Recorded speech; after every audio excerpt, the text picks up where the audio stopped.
The basement of the Obsidian Club smells like expensive cigars and old leather, and the air hangs so thick with smoke it looks solid. Green felt tables stretch across the underground poker room like a kingdom made of velvet. Stacks of cash sit in neat towers, 50,000 here, 100,000 there, and the men sitting around them wear suits that cost more than most people's cars. 3 in the morning. October cold seeping through the concrete walls like something alive, something hunting. Dante Caruso stands at the head of the largest table, his hand resting on Vinny's shoulder. Dante is 43 years old and looks like a man carved from dark marble. He is 6'2", with broad shoulders that fill a tailored charcoal suit like a second skin. His black hair is combed back from a sharp, weathered face. A scar runs from his left eye to his cheekbone, a white line like a knife cut that never healed completely. His eyes are the color of storm clouds, and right now they are watching his brother with the kind of focus that makes men nervous. Vinny is 38, and he is talking about the Montenegro accounts, something about wire transfers and tax avoidance, when his voice just stops. His hand grips his chest. The cigar falls from his fingers and rolls across the green felt, leaving a thin line of ash like a path to nowhere. Vinny's breath comes out wrong, a rattling, gasping sound like wind through a broken window. His lips begin to turn blue. Not a little blue. A deep, terrible, poison blue. His body goes rigid and then slack, and he collapses backward into a chair that tips, and suddenly Vinny is on the floor and the room is frozen. 12 men in black suits stand absolutely still. Hands hover near weapons they cannot use because there is no one to shoot. No one to threaten. No one to kill. The most powerful man in Los Angeles, a man whose signature sits on contracts worth $40 million, a man whose nod sends other men to their graves, is on his knees beside his brother, and his hands are shaking like he is made of paper in a hurricane. "Call someone," Dante says, but his voice sounds strange. Broken. Like a man soothing a lost child. "I am calling," says Luca, the younger lieutenant, his phone already raised, but they all know what he is really thinking. Help will take 7 minutes.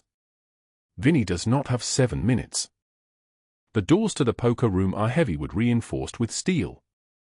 Through the upper door, the one that leads to the kitchen where staff prepares drinks and appetizers, there is a crash. A tray hitting the floor. Nora Morales appears in the doorway like a ghost that forgot to stay dead. She is 24 years old and works the night shifts at Morrison's Diner 3 blocks away, where she earns barely enough to keep her sister Emma alive. She sleeps in a rusted Honda Civic parked behind a laundromat on San Pedro Street. She owns $34.42. This is everything. But what people notice first is her face. Her left eye is swollen purple-black, half closed like she is squinting at a terrible truth. Her throat is circled with bruises, dark purple handprints that look like a necklace made of violence. Her uniform is torn at the collar. Her hands are shaking, and her left wrist is wrapped in medical tape from the clinic. She should not be here. She should be in the diner, clearing the high-stakes poker table where rich men come to lose money they do not care about. But the player in the corner called down to the kitchen and asked her to bring fresh ice, fresh glasses, and when she appeared with the tray, she saw Dante Caruso on his knees and something in her chest recognized something in his. Pain knows pain. She drops the tray. The glasses shatter like a scream. Crystal and ice and the smell of expensive whiskey scatter across the basement floor, and Nora pushes past a guard who is twice her size, a man named Marco whose job is to hurt people who do not cooperate. He steps aside without thinking. Something in the way she moved made him move. She drops beside Vinny. Her hands find his chest. Her fingers press down with a precision and ferocity that shocks the room silent. She begins compressions with a rhythm like she is knocking on the door of death and demanding entry be refused. 1, 2, 3, 4. Her swollen eye does not stop her. Her bruised throat does not stop her. She moves like she has learned that the only thing between breathing and not breathing is the willingness to fight for it. "Come on," she says to Vinny, and her voice is barely a whisper, barely there at all. "Come on. Come on. You do not get to leave him." Dante stares at this broken woman saving his brother while he kneels useless, and something inside him cracks open like the first split in ice before a complete freeze. His hands are made for signing death warrants. They are not made for saving people. They are made for commanding armies. They are not made for this. He watches her compress, watches her sacrifice her own pain for a stranger's life, and for the first time in 15 years of climbing out of poverty, of building an empire that spans 3 states, of becoming the kind of man that other men fear in the dark, he feels something he thought he had burned out of himself. He feels helpless. The room holds its breath. The cold from the basement wall seems to press inward, pressing down, pressing until the silence itself becomes a weight. Sirens begin in the distance. Luca must have called someone before, or maybe the call that just went out had priority. The sirens grow louder, a sound like something wounded, coming closer and closer. Nora keeps compressing. She does not stop. She does not look at Dante. She does not acknowledge the guards or the money or the elaborate underworld kingdom of the Obsidian Club. She just keeps pushing, one hand on top of the other, breathing for a man who has forgotten how to breathe. When Vinny coughs, when his body convulses and he gasps for air like a man surfacing from drowning, the room exhales. And Dante Caruso, the man that Los Angeles knows only as the boss, watches Nora Morales wipe blood from her mouth where she bit her lip from the effort, and he makes a decision that will change both their lives forever. But what he did not know was that this broken woman had been living a different kind of nightmare. 3 days ago, a man named Douglas Hale had cornered her in the parking lot behind Morrison's diner after her shift. Douglas Hale is 47 years old, broad-chested, with cold grey eyes and a scar across his jaw. He moves like something dangerous pretending to be human. He told her that she owed him $22,000. He gave her 7 days. The paramedics arrive and the moment breaks apart like glass dropped from a height. They rush past Dante and Nora, they work on Vinny with their equipment and their trained hands, they load him onto a stretcher and carry him toward the ambulance waiting outside. Dante follows them up the stairs. He does not look back at Nora, but he will remember every detail of her face. The way her eye was already closing from fresh injury. The way her hands moved with a knowledge of death that no waitress should possess. The way she fought for a stranger's life when her own life was clearly crumbling. The paramedics tell him Vinny will survive. The paramedics tell him he was lucky. Lucky is not a word that usually applies to men like Dante Caruso. But tonight, when the cold October wind tears through the empty streets of Los Angeles like a blade wrapped in ice, luck seems to have arrived in the form of a broken woman in a diner uniform. The ambulance leaves. The Obsidian Club empties. And back in the basement, Nora stands alone beside the shattered tray, and that is when the pain hits her. The pain from the compressions. The pain from Douglas Hale's hands around her throat. The pain from knowing that she has 7 days to find $22,000 or her sister Emma disappears. She has $34.42. But there is something else that changed tonight, something that neither of them understands yet. Dante Caruso now knows her name. He now knows her face. And a man like Dante Caruso does not forget. 3 days earlier, on an ordinary October morning when the sun was just beginning to burn away the Los Angeles haze, Nora Morales woke up in her rusted Honda Civic, and her first thought was the same thought she has every morning. Survive.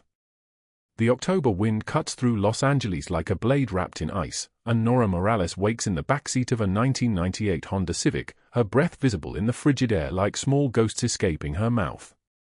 Dead leaves skitter across the cracked pavement outside. The sun has not yet broken the horizon. She owns everything in the world, a backpack containing 2 diner uniforms, a toothbrush with frayed bristles, a photograph of her younger sister Emma at 7 years old with braids and a gap-toothed smile, and a piece of paper that terrifies her every time she looks at it.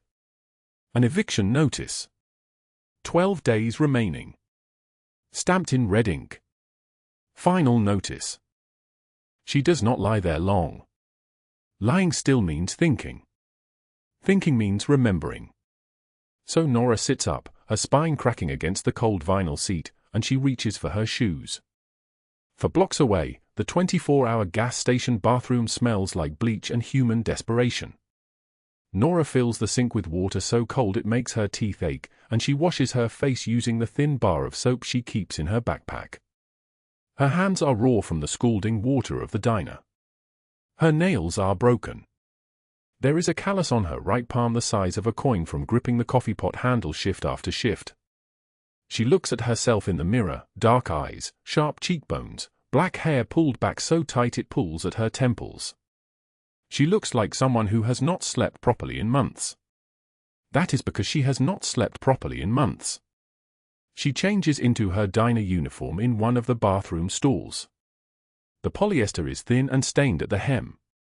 She counts the money in her pocket, 2 20s, 2 5s, for ones, for quarters. $34.42. This is all she has left in the world.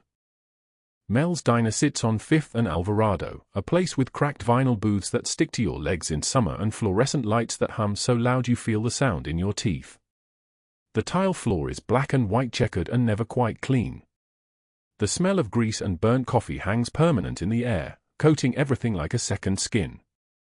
It is 5:02 in the morning when Nora clocks in. Rita, the manager, is 62 years old with bleached blonde hair and eyes that have seen too much kindness rejected too many times. She is refilling the coffee station when Nora appears. Rita does not look up. She knows the sound of Nora's footsteps, the left shoe scrapes slightly because the sole is separating. "You're working 2 shifts again today," Rita says. It is not a question.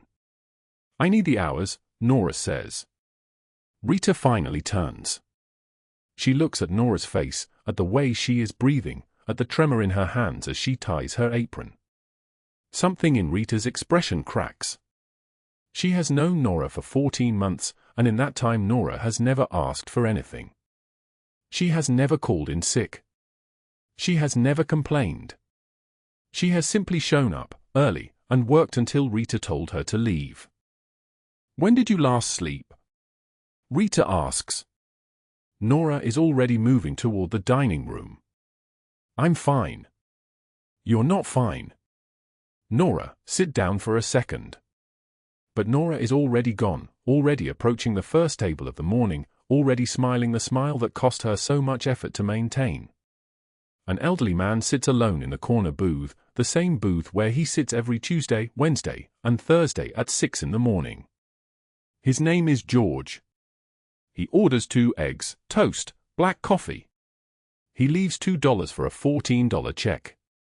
Nora thanks him anyway. The morning shift blurs into itself. Customers arrive and leave, their faces indistinguishable after hour 3. A businessman in a suit that probably costs more than her monthly rent leaves without tipping on a $47 tab. A family with 3 children, a girl about Emma's age, with braids, with that same gap-toothed smile, leaves no tip either. The father apologizes. "Times are tough," he says. Nora tells him it is fine. She means it. By 11 in the morning, her feet are screaming. By 2 in the afternoon, she cannot feel them anymore.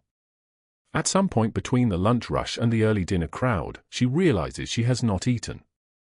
She sneaks a piece of bread and butter from the kitchen, eats it in the freezer where no one can see. The evening shift begins at 5 p.m. Another 6 hours of standing. Another 6 hours of smiling. Another 6 hours of carrying the weight of a city that does not see her. By the time the clock reaches 11 p.m., Nora's eyes are closing against her will. Rita tells her to go. "Get out of here," Rita says. "Go home. Rest." Nora does not tell her that her car is her home now. The parking lot behind the diner is empty except for 3 vehicles, her Honda, Rita's 2007 Toyota with a dented passenger door, and a black Mercedes she has never seen before. The October wind is bitter, carrying the smell of exhaust and rotting garbage that sits in the dumpsters. Dead leaves spiral across the cracked asphalt. The temperature has dropped 10 degrees since this morning. Nora walks toward her car, her keys already in her hand, her mind already running calculations. If she sleeps in the car for 5 hours, she can be back at Mel's by 5 a.m. for the morning prep. If she can work 6 more double shifts before the end of the week, she can earn maybe another $180. That would bring her to just over $200. She needs $22,000. The mathematics of impossibility. That is when she sees him. A man stands beside her Honda Civic, leaning against the driver's side door as if he owns it, as if he owns her, as if he owns the entire parking lot and the diner and the street beyond it. He is in his 50s, with slicked back black hair going grey at the temples and a smile that never reaches his eyes. His suit is expensive. Everything about him smells like money and menace. His name is Douglas Hale. Nora's heart stops. Not a metaphor. It actually stops beating for a full second. She knows this man. She has tried very hard to forget that she knows him. 2 weeks ago, there was a poster at the community center near Emma's school. A talent scout looking for young faces. An open call for children interested in modeling. The agency was called New Horizons Talent Management. The poster had a phone number. It had a website. It looked legitimate enough that Nora almost let Emma go before something cold and old and protective rose up in her chest and told her no. But Emma had already seen the poster.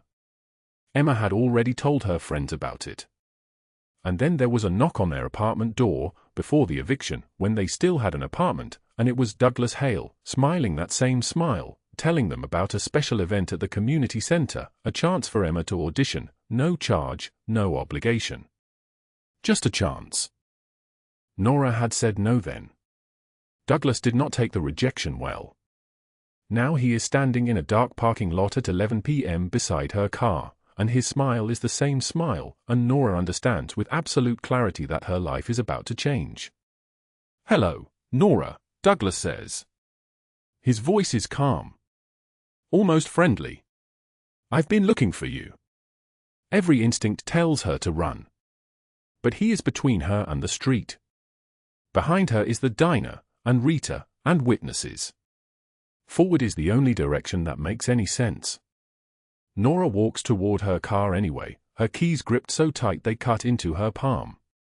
"I don't know what you want," she says. Her voice sounds far away. "But I need you to move." Douglas laughs. "You have a sister. Emma, right? Emma Morales. 7 years old. Very pretty. She'd do well in the business." The words hit her like a physical blow. Nora's vision narrows. All the sound in the world compresses down to the sound of Douglas's breathing and her own heartbeat, which has started again, pounding so hard she wonders if her ribs can contain it. "Don't you ever say her name," Nora says. Douglas steps toward her. Not quickly. Not with any urgency. He simply moves the way a predator moves, the way something ancient and patient moves.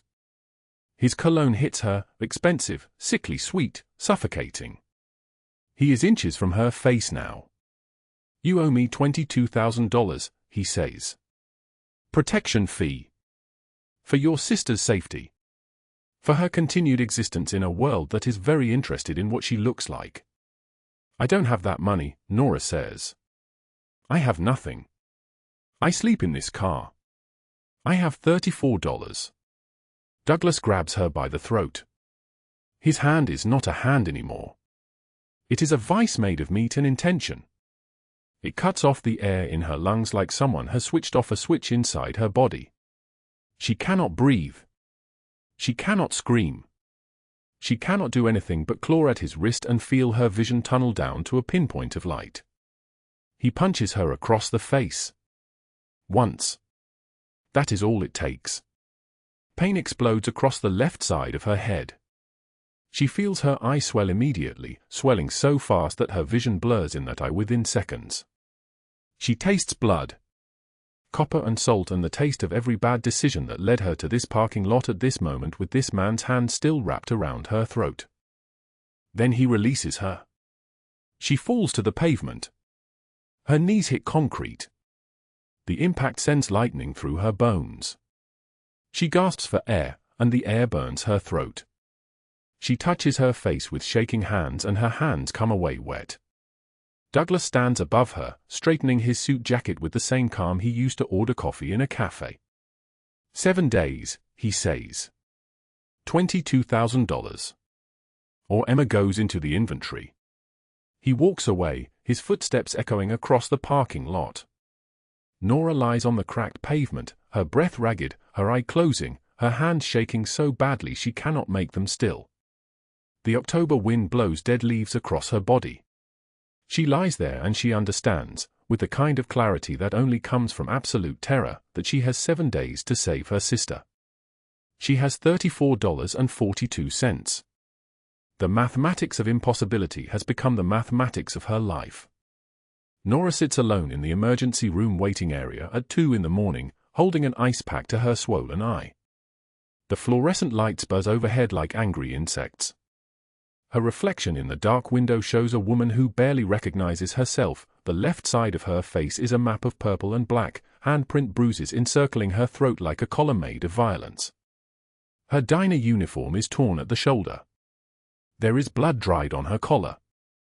A nurse calls a name. It is not hers. She pulls out her phone with shaking fingers and checks the time, 2:53 in the morning. In 4 days and 19 hours, Douglas Hale expects $22,000. She has $34.42 in her wallet. The mathematics of this problem is not mathematics anymore. It is a countdown to disappearance, Emma's small body swallowed by the same machinery that swallows hundreds of girls every year in Los Angeles. Nora leaves the hospital without being seen. She cannot afford the bill.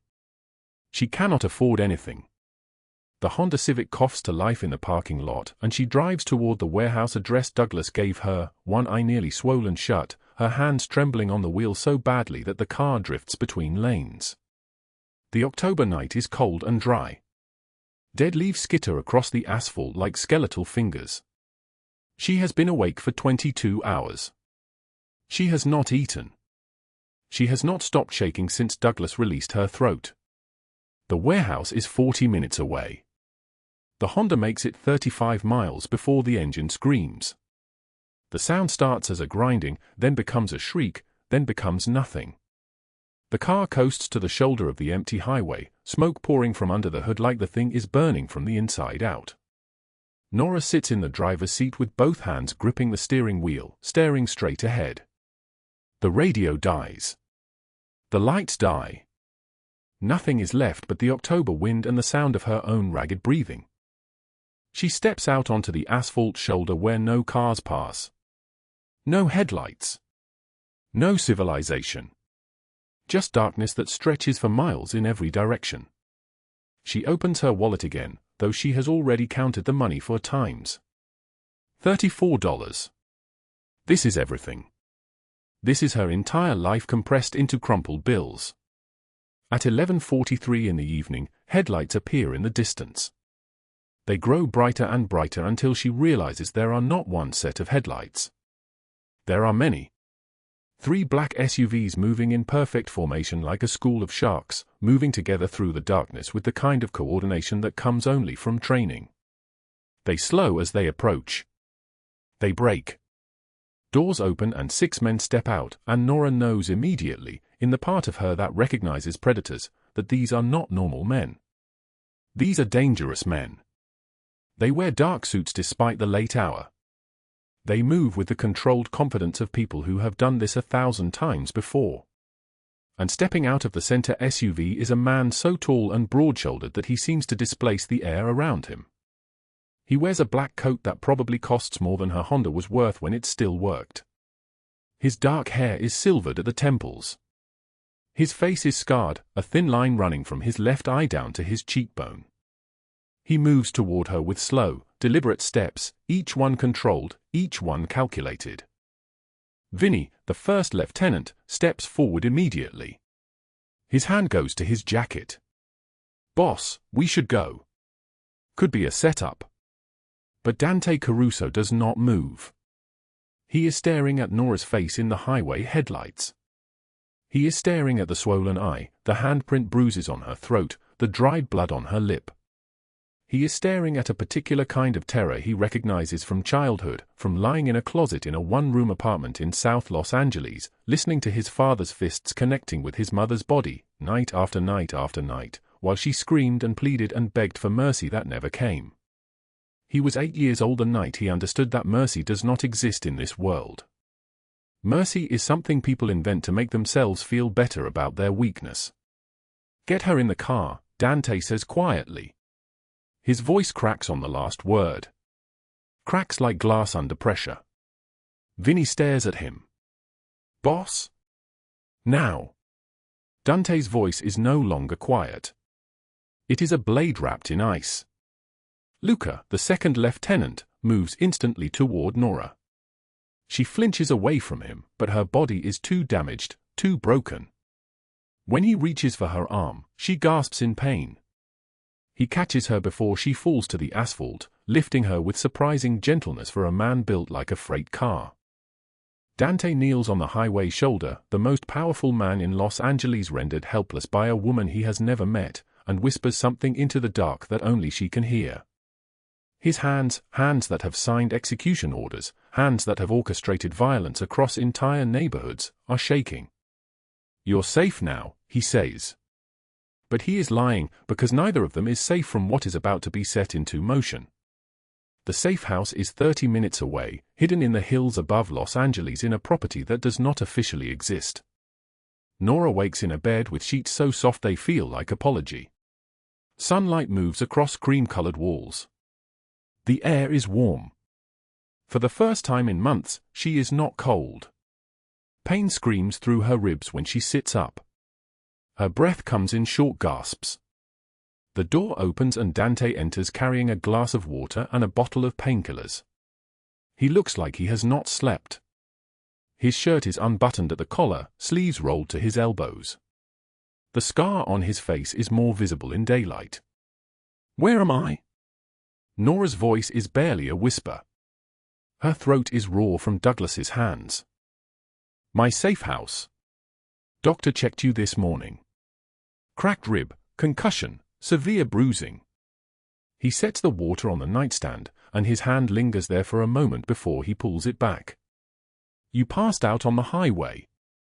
You've been asleep for 14 hours. My sister." Nora tries to stand and immediately falls back. "Emma." He said he would take Emma. "I have to. She's safe." Dante's voice is steady like stone.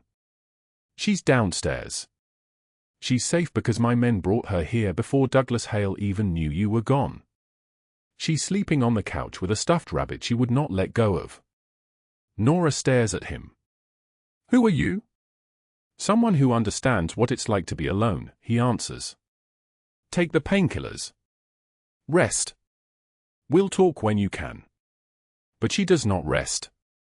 She lies in the soft bed and counts the hours until she hears small footsteps on the stairs and Emma's confused voice calling her name. Nora cries when she sees her, cries so hard that pain explodes through her ribs, but she does not care. She pulls Emma into her arms and keeps saying the same words over and over, "You're safe, you're safe, you're okay." Emma is 7 years old and still smells like the lavender soap from the shelter where they stayed for 3 weeks. She is holding a stuffed rabbit that Nora has never seen before. "A man with a scar gave it to me," Emma says seriously. "He said rabbits are very strong even though they look soft. He said I should remember that." Later, after Emma falls asleep on the couch downstairs, Nora finds Dante in the kitchen. He is pouring coffee into a cup. His movements are economical, controlled, but his eyes betray something raw underneath the surface. "Why would you help us?" Nora asks. The question comes out broken. "I'm nobody. Emma is nobody. We don't matter. People like us never matter." Dante sets the coffee cup down and turns to face her fully. "I grew up in a one-room apartment in Boyle Heights.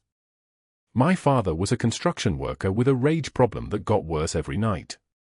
My mother tried to hide the bruises under long sleeves, but I could see them. I could always see them." His voice is steady but something moves behind his eyes, something dark and ancient. I was 8 years old hiding in a closet listening to her scream. I made a promise to myself that night. I promised that when I had power, no one would suffer like that again. Not on my watch. Not if I could stop it. He pauses. His hands grip the edge of the counter. I failed last night. I almost drove past you on that highway. If Vinny had not insisted on turning around, you would be at that warehouse begging for mercy from a man who does not understand the word. I would have failed again. His voice cracks. I'm trying very hard not to fail this time. Nora's breath catches. You didn't fail. You stopped. You stopped and you came back and you saved both of us. Dante looks at her like he is seeing her for the first time, and something in his expression shifts, a door opening in a wall made of stone. But the moment shatters when Luca rushes into the kitchen. His face is grim. He hands Dante a phone. Boss, you need to hear this. We had surveillance on Douglas Hale. He met with Diana Whitfield at Marcello's restaurant an hour ago. Every word was recorded. Dante presses play. Douglas Hale's voice fills the kitchen, crude and threatening. Then Diana's voice, smooth and cruel, outlining a plan to destroy Nora's reputation, to investigate her as an unfit guardian, to make sure that Dante drops her or she disappears into the network anyway. When the recording ends, Dante carefully sets the phone down. He does not move. He does not speak.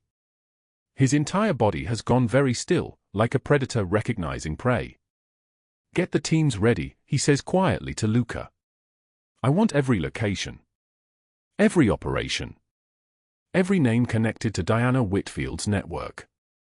I want to dismantle them all. He turns to look out the kitchen window at Los Angeles spread out below them, millions of people, thousands of secrets. And send someone to bring me Douglas Hale. Tonight. His voice sounds like thunder with no rain to follow. Luca nods and leaves. The door closes softly behind him. Dante stands alone in the kitchen, and for just a moment, his hands tremble. The darkness swallows the warehouse at 2:47 in the morning. Not a gradual dimming but a sudden erasure, as if someone reached up and turned off the sun itself. Douglas Hale's voice dies mid-sentence, mid-laugh, mid-count of a stack of bills that will never reach his hands again. Then, silence. The silence stretches like a held breath, thick and suffocating. In that silence, 12 men in black tactical gear move like ghosts through the converted factory, their footsteps soundless on concrete, their movements economical and absolute. They disable guards with the efficiency of surgeons, cable ties securing wrists, chloroform-soaked cloths pressed to faces, bodies lowered to the ground without a sound.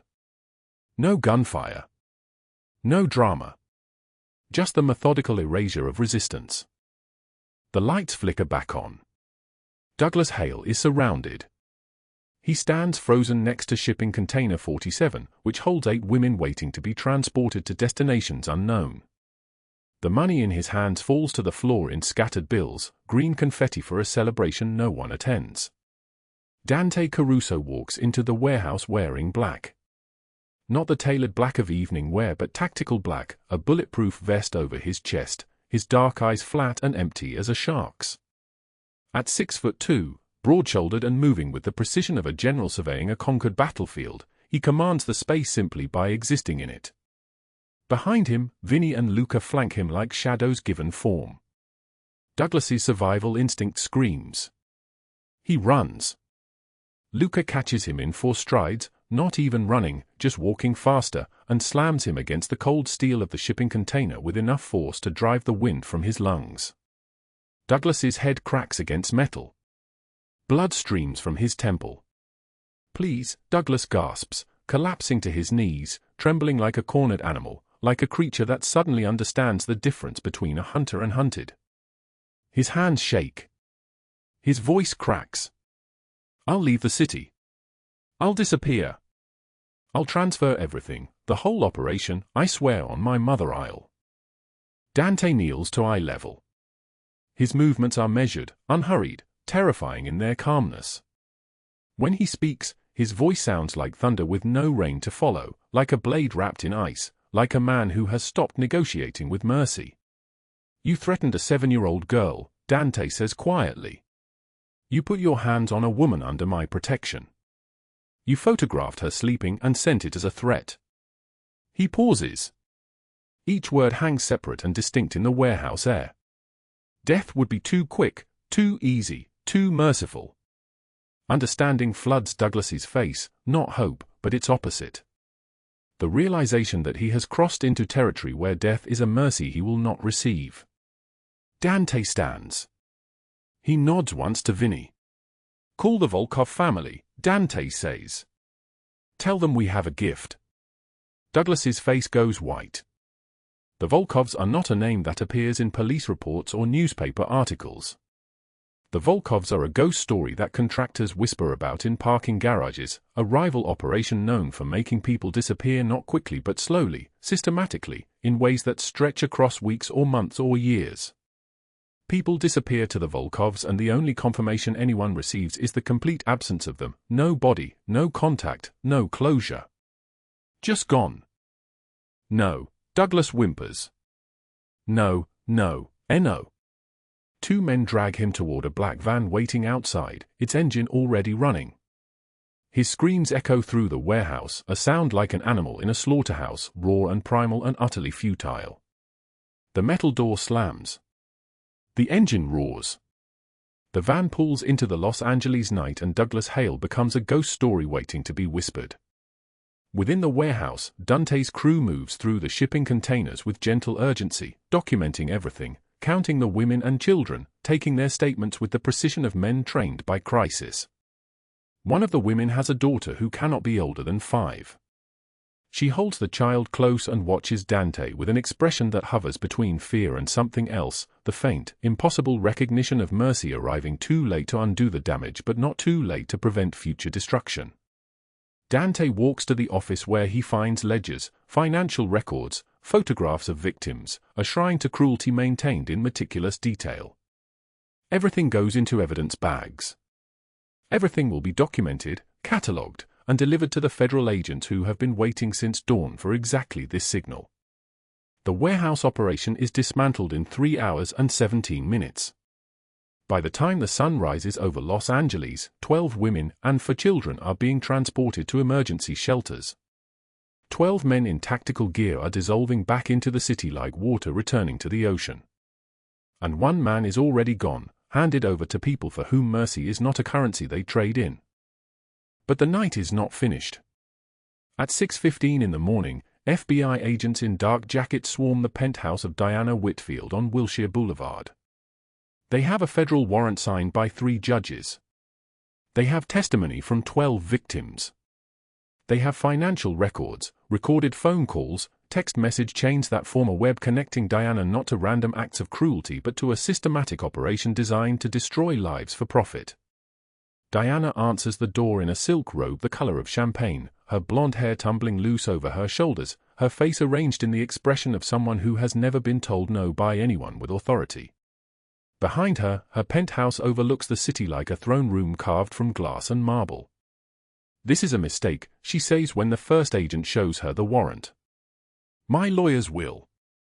"You have the right to remain silent," the agent begins, and Diana's face transforms. The confidence cracks. The robe suddenly looks less like luxury and more like a costume worn by an actress who has forgotten her lines. They take her in handcuffs. The cameras flashing outside capture everything. Diana Whitfield, aged 53, former chairwoman of the Children's Future Foundation, dressed in a champagne silk robe at 6:20 in the morning, accused of conspiracy to commit human trafficking, racketeering, and obstruction of justice. The photographs will run in every major newspaper by noon. Her lawyer will argue. Her family will issue statements about her character. Her society friends will express shock and dismay and distance themselves with surgical precision. None of it will matter. The evidence is overwhelming. Recorded phone conversations between Diana and Douglas Hale outlining a system for silencing victims. Bank transfers totaling $240,000 routed through accounts in her name. Emails documenting her role in investigating and discrediting 3 women who came forward, her systematic destruction of their credibility, her calculated erasure of their voices. Federal charges carry mandatory minimum sentences. 40 years. Possibly life. By the afternoon, Diana Whitfield's assets are frozen by court order. By evening, her charity board rescinds her honorary title. By night, her country club membership is revoked. Her society friends, terrified of association, block her calls and cancel planned lunches. The network of privilege and protection that has insulated her from consequence her entire life suddenly evaporates like morning dew. What remains is a woman facing 40 years in a federal prison where her name means nothing, her money cannot reach her, and her carefully constructed reputation is transformed into a cautionary tale whispered in courtrooms and newspapers and dinner party conversations. Outside the federal courthouse, one of the women Douglas trafficked 3 years earlier stands on the sidewalk watching as Diana is led away in handcuffs for processing. "Now everyone knows what you are," the woman says quietly. Her voice is steady, not triumphant but something else, the sound of truth finally spoken aloud after years of silence. Diana's face crumples. For the first time in her life, her beauty offers no protection. Her wealth offers no escape. Her position in society offers nothing but the full weight of public judgment descending on her head like a stone. The van door closes. She is taken away. In Los Angeles, in homes and shelters and safe houses across the city, women begin to breathe deeper. The network that hunted them, that profited from their fear, that destroyed their lives and counted the profit, it is being dismantled, piece by piece, name by name, operation by operation. 2 villains. 2 different kinds of justice. Both erased from the world not by death but by something worse, the complete and systematic destruction of everything they built, everything they protected, everything they were. The storm has passed.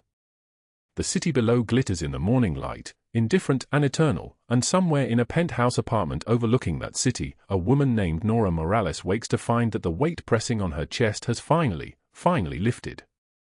1 week after the federal marshals took Diana away, after Douglas Hale's screams stopped echoing through the interrogation room, after every name in the trafficking network had been documented and archived and filed into evidence boxes that would follow them through decades of court proceedings, the world suddenly became quiet. Nora Morales sat in a living room that belonged to a safe house, a place of temporary refuge with beige walls and fluorescent lights that hummed like a mechanical prayer. Emma sat cross-legged on the carpet beside her, moving crayons across white paper with the concentrated focus of a child who has learned to find joy in small things. Red for the car Nora promised they would own one day. Blue for the sky she wanted to paint on her bedroom ceiling. Yellow for the sun that felt warm when it touched her face. The bruises on Nora's throat had faded to yellow-green, like old watercolor stains that time was washing away. Her eye had opened fully again, the swelling receding, the purple darkness retreating back into her body where no one could see it. She could turn her head without pain now. She could swallow without wincing. The physical evidence of what Douglas Hale had done was disappearing, but the memory remained sharp as broken glass. Dante Caruso entered the room without sound. This was something he did, moved through spaces like smoke, like a man accustomed to appearing and disappearing at will. He wore a charcoal suit, the fabric so fine it seemed to absorb light. A gold watch caught the fluorescent glare as he lowered himself into the chair across from Nora. He said nothing at first. He simply sat there, watching Emma color. "I have something for you," Dante said finally, his voice like distant thunder. He slid an envelope across the table between them. Nora's hands trembled as she opened it. Inside, keys, 2 of them, brass and new. A contract with her name typed across the letterhead. A job. Hostess position at Caruso's, one of his legitimate restaurants in downtown Los Angeles. $22 per hour. Health insurance. Paid time off. The contract showed a start date of 3 days away. "It's not charity," Dante said before she could speak, before the protests could form in her throat. "It's a job. You show up, you work, you earn it. Vinny will take you to the apartment tomorrow." Nora stared at the keys in her palm. "Why are you doing this?" Dante looked away toward the window, toward a city that sprawled beyond the safe house walls, a city he controlled through fear and loyalty and the kind of power that moved quietly through shadows. "Because someone should have done it for my mother," he said quietly. "She worked 17 years as a housekeeper in hotels. Never owned anything but the clothes she wore. The man I became, he could have given her dignity while she lived, but I did not exist yet. So I cannot change her past. But I can change yours." He paused. The sound of Emma's crayons filled the silence, that soft scratch, scratch, scratch of wax on paper. "And because you saved Vinny's life when you didn't have to," Dante continued. "Because you showed courage when you had every reason to break. Because—" He stopped, unable to finish the sentence. But what remained unspoken was louder than anything he could have spoken aloud, "Because you reminded me that I'm still human." Nora's tears came without sound. She did not make a noise. She simply let the tears fall onto the envelope, onto the keys, onto the evidence that her life was being reconstructed piece by piece. The following months unfolded like seasons changing on a calendar no one had asked her to live through. The apartment Vinny took her to was small, a studio in a building that did not smell like mold, with a window that actually opened, with a lock that functioned properly. Nora bought used furniture from a thrift store, piece by piece. A table big enough for her and Emma to eat breakfast at. A bed with clean sheets that she washed every Sunday. A bookshelf that gradually filled with children's stories Emma was learning to read. Emma started second grade at a public school where no one knew her history, where she was just another 7-year-old girl with dark eyes and careful movements. Nora worked the dinner shift at the restaurant, watching people order food that cost more than she used to make in a day. She smiled at customers. She remembered their preferences. She wore black pants that did not have holes. She braided her hair. She learned that her hands, once shaking with fear, could now move with purpose through a dining room. At home, in those quiet hours after Emma fell asleep, Nora would sometimes pull out the eviction notice, the one with the red 12-day deadline still visible, the paper soft and worn from being carried in her pocket for so long. She would stare at the numbers, at the official letterhead, at the mathematical certainty that she had been 12 days from homelessness. 12 days from losing her sister to a trafficking network. 12 days from a death that would have been legal, undocumented and forgotten. She had saved $54,217 by the time winter broke into spring. A used Honda Civic that actually ran without trembling. A savings account with actual money in it. A future that was no longer being measured in days remaining but in possibilities opening. Dante checked in through Vinny. "How is she?" the boss would ask, and Vinny would always answer the same way, "She's good. Emma is thriving. Nora saved enough to buy a car last week." Dante would nod, would return to his empire, to the operations that had made him the most powerful man in a city full of powerful men. But something in him was different. Something had shifted on that highway when he found her bleeding, when he recognized in her broken body the child version of himself, helpless, terrified, certain that no one would ever intervene. The seasons turned. Spring blossoms fell like snow onto Los Angeles streets. Summer heat pressed down on the city. By autumn, 1 year had passed. The calendar had circled back to October, the month when everything changed, and Nora was no longer a waitress sleeping in a car. She was assistant manager at the restaurant, responsible for scheduling, for training, for ensuring that every customer was treated with the dignity that she had once been denied.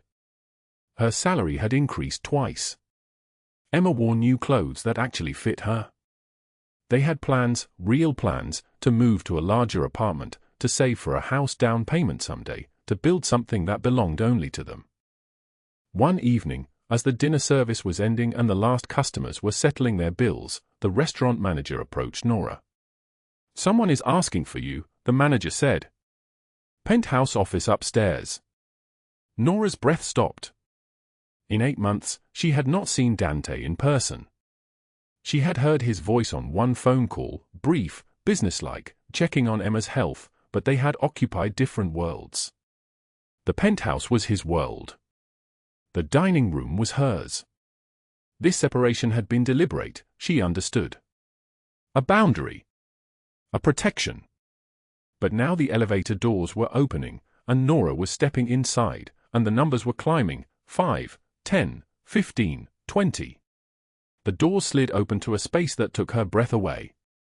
Floor-to-ceiling windows. All of Los Angeles spread below like a blanket of stars, like someone had taken the night sky and pressed it flat against the earth. The penthouse was sparse, decorated with the kind of minimalism that only comes from not caring about decoration at all. Dark furniture. Modern. Cold.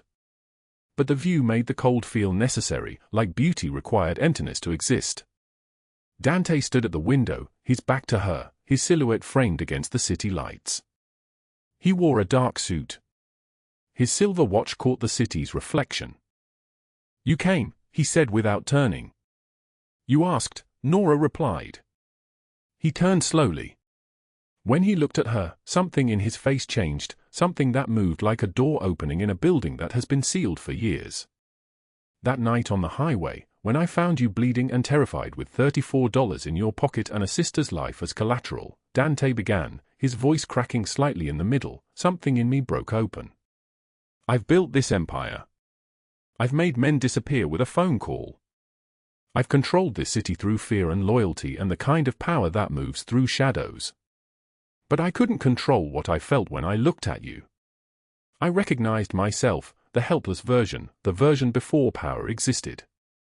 He stepped closer. "You were never my obligation, Nora. You were my reminder that even monsters can choose to become human. That power means nothing if you don't use it to protect people who cannot protect themselves. You saved Vinny's life without hesitation when you had every reason to walk away. You showed me that strength isn't about how much fear you can create, it's about how much courage you have when you have nothing left." Nora's eyes filled with tears. "You gave me my life back." "No," Dante said, his hand reaching for hers. "You fought for it. I just made sure you had the chance." He pulled something from his pocket, the eviction notice, creased and worn, the red numbers still visible on the page. The 12-day deadline that had once measured her remaining time on Earth. "I kept this," he said, "to remind myself why I do what I do. You were 12 days from losing everything. Now look at you." Nora took the paper, stared at it, then tore it slowly in half. The sound of ripping paper filled the penthouse. "I don't need it anymore. And neither do you." She looked at him. "We're not defined by the worst things that happen to us." Dante smiled, a real smile, the first one in a year that reached his eyes. "The storm will pass," he said softly, "and you are far stronger than you think." Nora smiled back. They stood together at the window as the city lights reflected endlessly in the glass, two survivors finding salvation in the most unlikely place, each other. If this story moved you, hit that like button and share it with someone who needs to remember their strength. Subscribe because tomorrow we have another story about ordinary people and extraordinary choices. The storm always passes. You are always stronger than you think. I'll see you in the next one.